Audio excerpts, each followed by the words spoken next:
Salman Al-Farisi itu pemikir, dia orang Persia. Di mana-mana orang Persia itu pemikir. Persia itu kalau sekarang ikut Iran. Itu dia ngaji lama sekali sama pendeta-pendeta itu. Kebetulan dia punya pendeta yang belum muharrif atau belum muharraf. Kalau muharrif orangnya, kalau muharraf itu kitabnya atau bukunya. Setiap dia ngaji sama pendeta dikasih tahu, terus kecewa beberapa kali, walhasil ketemu pendeta yang benar. Sudah, kamu tidak usah ngaji sama saya, kamu datang saja ke Yasrib, ke Madinah sana, Yasrib. Di situ Nabi akhir zaman sekarang sudah ada, kata. Ini yang ngomong pendeta. Ya.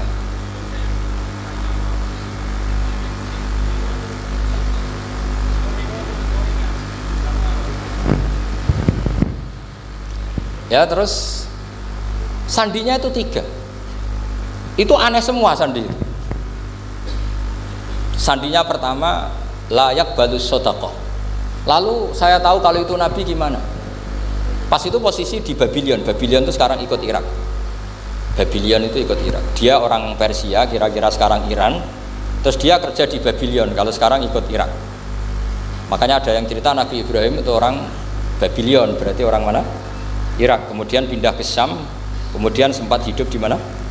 Makkah. Akhirnya datang. Beliau di Babylon diceritain, terus beliau miskin. Terus ada kafilah dari Yasrib, dia bilang saya siap jadi budak Anda asal saya dibawa ke Yasrib. Akhirnya Salman jadi budak. Jadi budak, dia di Yasrib jadi budak. Demi penelitian tuh dia jadi budak. Padahal dia orang pinter sekali, namanya Salman Al-Farisi. Setelah jadi budak, dia di Yasrib. Suatu saat dia kerja dapat ujroh itu upah. Datang ke Rasulullah. Ya Muhammad, manggilnya masih jangkar. Ya Muhammad, saya punya banyak uang. Kamu kan punya sahabat banyak, punya santri banyak. Ini tak sedekahkan ke kamu. Apa kata Nabi? Sahabat dipanggil semua. Halumu ilayya, kesini, ini makan, ini ada sedekah. Terus kata Salman kenangannya, walam ya'khud min hasya'an. Bahkan sebagian riwayat mengatakan falam yamussa. Nabi nyentuh saja gak mau. Karena diistilahkan sedekah. Terus kata Salman, hadhihi wahidah, ini satu alamat. Itu sandi, nggak ada yang tahu kecuali ahli kitab. Setelah seminggu, 2 minggu dapat uang lagi. Ya Muhammad, hadhihi hadiyatun laka, ini hadiah untuk kamu. Nabi langsung ikut dahar. Hadhihi sintan, ini 2.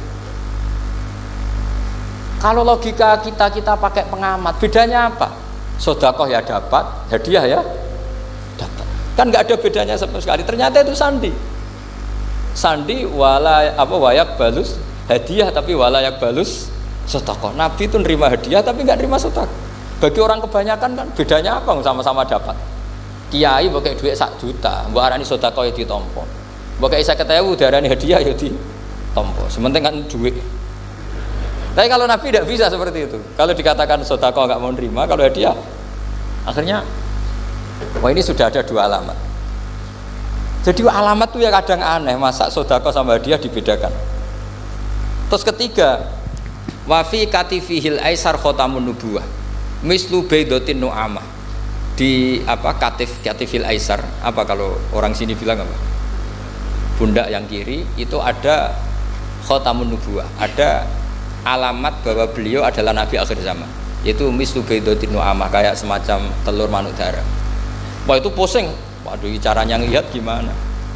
Dia berkali-kali datang ke situ. Nabi itu orangnya priayi, jadi sering pakai baju. Kalau Nabi ini jenengan sering blodor gampang. Ini kan Nabi kan sering priayi. Tapi Nabi itu memang unik. Ketika Salman ke situ, pas beliau mau wudu, biasanya nggak pernah pakai buka baju. Nabi dibuka bajunya. Akhirnya Salman fa'aqab ba'alaihi, bersungkur di depan Nabi, kemudian mengatakan amantu bika ya Rasulullah. Karena ada 3 alamat. Lagi-lagi 3 itu juga didapatkan dari ahli kitab.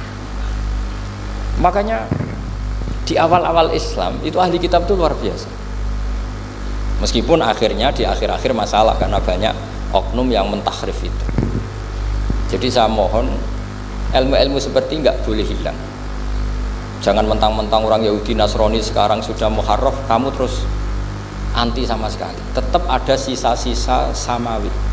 Karena mereka masih megang kitab apa? Samawi. Jadi kita fair saja. Yang salah ya salah, yang benar gini apa? Benar. Makanya saking fairnya Nabi, ini harus ditiru oleh semua orang NU, orang Muhammadiyah, orang apa saja. Nabi itu kalau menghormati satu ilmu itu luar biasa. Kata Sayyidina Umar, saya ini punya naskah banyak Taurat karena naskahnya menarik ya Rasulullah. Ada sahabat lagi cerita begini-begini. Jawabannya Nabi apa? La tusaddiquhum wa la tukadzibuhum. Kamu ya jangan bilang iya, ya jangan bilang tidak. Kalau kamu bilang iya, ternyata yang pas muharraf, yang pas sudah ada orisinil. Kamu bilang, wah itu bohong semua, ternyata ada yang masih orisinil. Kayak apa Rasulullah hati-hatinya? La tusaddiquhum wa la tukadzibuhum. Kalau sekarang enggak, orang ekstrim, pokoknya salah. Kalau tidak kita pokoknya salah. Iku ora ono hadise. Sing ono iku emosine, paham nggih?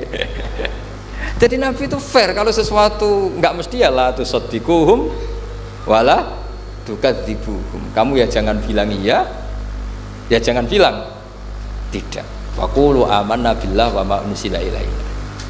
Jadi ini kebanggaan kita terhadap Rasulullah sallallahu alaihi wasallam. Terus persinggungan Nabi dengan Yahudi Nasrani itu unik. Terus diantara lagi yang ditulis itu wasallal kiblaten, dan Nabi pernah sholat di dua kiblat. Ternyata betul. Kita tahu Nabi sholat di Ka'bah, ketika di Madinah diminta sama Allah disuruh sholat ke Baitul Maqdis, dan itu kiblatu Anbiya.